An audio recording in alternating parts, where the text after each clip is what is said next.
Cet axe est dédié à comprendre comment circule de l'information, on va dire, à valeur ajoutée pour la direction des entreprises.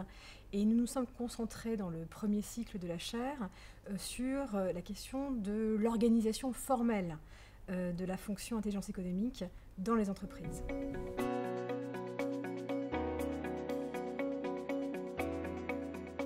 Alors nous avons analysé les évolutions de cette fonction au cours des 20 dernières années et un des changements majeurs que nous avons identifié, c'est l'émancipation de la fonction intelligence économique par rapport à la fonction sécurité et sûreté de l'entreprise.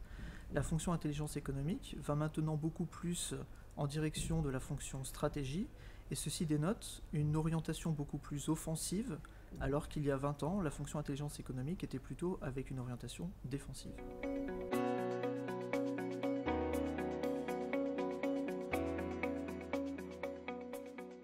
Oui, mais à travers l'étude d'une trentaine d'entreprises, en plus des entreprises partenaires, nous avons pu identifier, on va dire, 4 types d'organisations formalisées de l'intelligence économique, en fonction notamment de 2 dimensions.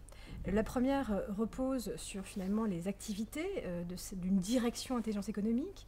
Est-ce que ces activités sont plutôt orientées vers la méthode, les outils d'intelligence économique, ou plutôt orientées vers les analyses à destination des décideurs? Le second axe s'intéresse à la question de la centralisation ou décentralisation justement de ces analyses dédiées à la décision stratégique. Sur cette base, nous avons défini 4 grands types d'organisations formelles. 2 sont assez stabilisés et les 2 autres sont en revanche plus instables et peuvent bouger d'une forme vers une autre. La première, c'est une organisation plutôt centralisée, plutôt orientée vers les analyses. C'est celle que nous avons appelée le commando, qui est organisée sous la forme de task force pour la décision stratégique de la direction générale, des directions métiers. Elle est mandatée pour traiter de sujets très précis et va notamment animer des réseaux externes pour pouvoir développer ces analyses. Deuxième grand type est celui que nous qualifions de missionnaire, qui est plutôt, lui, décentralisé et orienté méthode.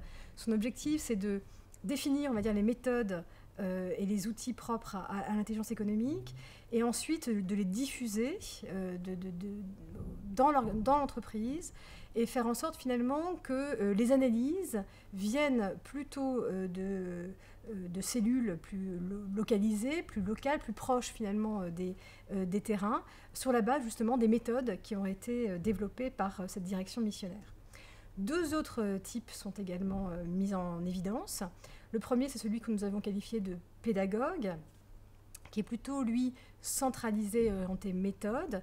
Par exemple, c'est une personne qui travaille à la direction stratégie et qui va essayer de développer des méthodes qui vont permettre de faire évoluer, on va dire, cette direction stratégie avec une culture plus intelligence économique. C'est un exemple. Et le quatrième type d'organisation de l'intelligence économique, c'est ce que nous avons appelé la génération spontanée, c'est-à-dire des cellules d'intelligence économique qui peuvent se constituer, se créer, en fonction de besoins plus locaux, qui sont liés à des spécificités, par exemple, de modèles économiques, de certaines activités ou divisions d'une entreprise. Ces 2 derniers types sont moins stables et peuvent être amenés à évoluer vers des formes plus centralisées ou plus analytiques.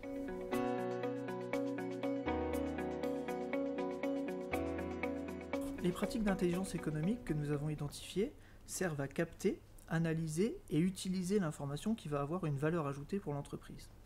Nous avons identifié une centaine de pratiques d'intelligence économique. Et donc, l'idée ne serait pas ici de les passer tout en revue, mais plutôt de mentionner des choses qui nous ont paru très importantes. Par exemple, l'utilisation des réseaux internes à l'entreprise pour récolter de l'information à haute valeur ajoutée, ou alors l'utilisation de réseaux externes, tels que par exemple les associations professionnelles, l'échange de données entre concurrents, ou encore les relations avec les États afin de capter de l'information sensible et potentiellement stratégique pour l'entreprise. Il faut noter aussi que les nouvelles technologies de l'information et de la communication ont une influence sur les pratiques que nous avons relevées, que ce soit dans la captation des informations, dans leur analyse ou dans les possibilités de diffusion de cette information au sein de l'entreprise.